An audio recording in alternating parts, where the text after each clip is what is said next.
एक बार हनुमान जी बच्चे के रूप में एक छोटे से गांव में जन्म लेते हैं। आज उनकी माँ उन्हें स्कूल ले जाने के लिए तैयार कर रही हैं, लेकिन उनकी पूछ सबसे बड़ी दिक्कत है। रास्ते में सभी लोग हनुमान जी को बंदर कह के चिढ़ा रहे थे। स्कूल में एडमिशन के लिए हनुमान जी टेस्ट में भी पास हो जाते हैं और प्रिंसिपल के पूछने पे हनुमान जी अपना नाम मारुति बताते हैं। तभी अचानक पंखा प्रिंसिपल के ऊपर गिरने वाला होता है, लेकिन हनुमान जी एक हाथ से ही पंखे को उसकी जगह पे फिट कर देते हैं, जिसे देख के प्रिंसिपल भी चौंक जाता है। हनुमान जी बोलते हैं, मेरी माँ मुझे 2 भैंसों का दूध पिलाती है, इसीलिए मेरे अंदर इतनी ताकत है। अब जैसे ही मारुति क्लास के अंदर जाता है, वो देखता है कि सारे बच्चे एक मासूम लड़के को परेशान कर रहे होते हैं। मारुति उस मासूम बच्चे से दोस्ती कर लेता है और शैतान बच्चे को सबक सिखाने के लिए उसे पंखे के ऊपर लटका देता है। आप भी मेरी तरह हनुमान जी के भक्त हो तो वीडियो को लाइक जरूर करना। जग्गू के पापा सुबह उसे जल्दी उठा दिया करते थे और सुबह ही सुबह उसे काम भी पकड़ा देते थे। वो सारे जानवरों के लिए एक बड़े से बर्तन में खाना निकालता है। उसे तो जानवरों से बहुत लगाव था, लेकिन उसके पापा पैसों की वजह से जानवरों को बेच दिया करते थे। एक जानवर तो उसका बहुत अच्छा दोस्त बन जाता है। सुबह होते ही वो उसके साथ मस्ती करने भी निकल जाता है। उसके पापा सारे जानवरों को बेचने के लिए ट्रक में भर देते हैं, लेकिन जग्गू अपने दोस्त को बचा ही लेता है। दोनों की शरारतों की वजह से जग्गू के पापा को थोड़ा बहुत शक हो जाता है और एक दिन वो दोनों की गहरी दोस्ती को देख भी लेते हैं। एक दिन जब जग्गू सुबह सो के उठता है तो उसका दोस्त उसके पापा के साथ होता है। जग्गू को लगता है कि आज उसके पापा उसके दोस्त की जान ले लेंगे, लेकिन ऐसा नहीं होता है। उन्होंने तो जग्गू के बर्थडे की तैयारी कर रखी थी।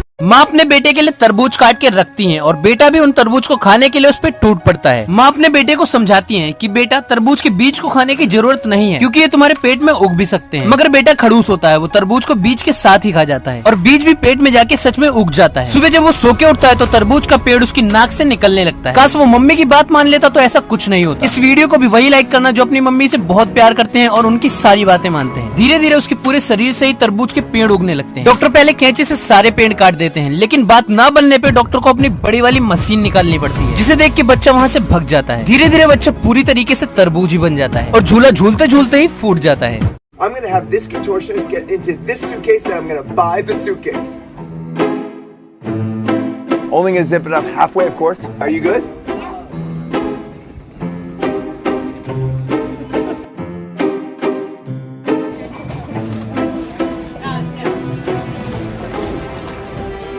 Hello. How are you? I'm good. How are you, Doreen? Very good, Danny.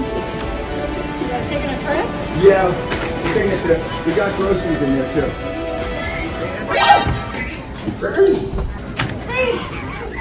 Scare me to death.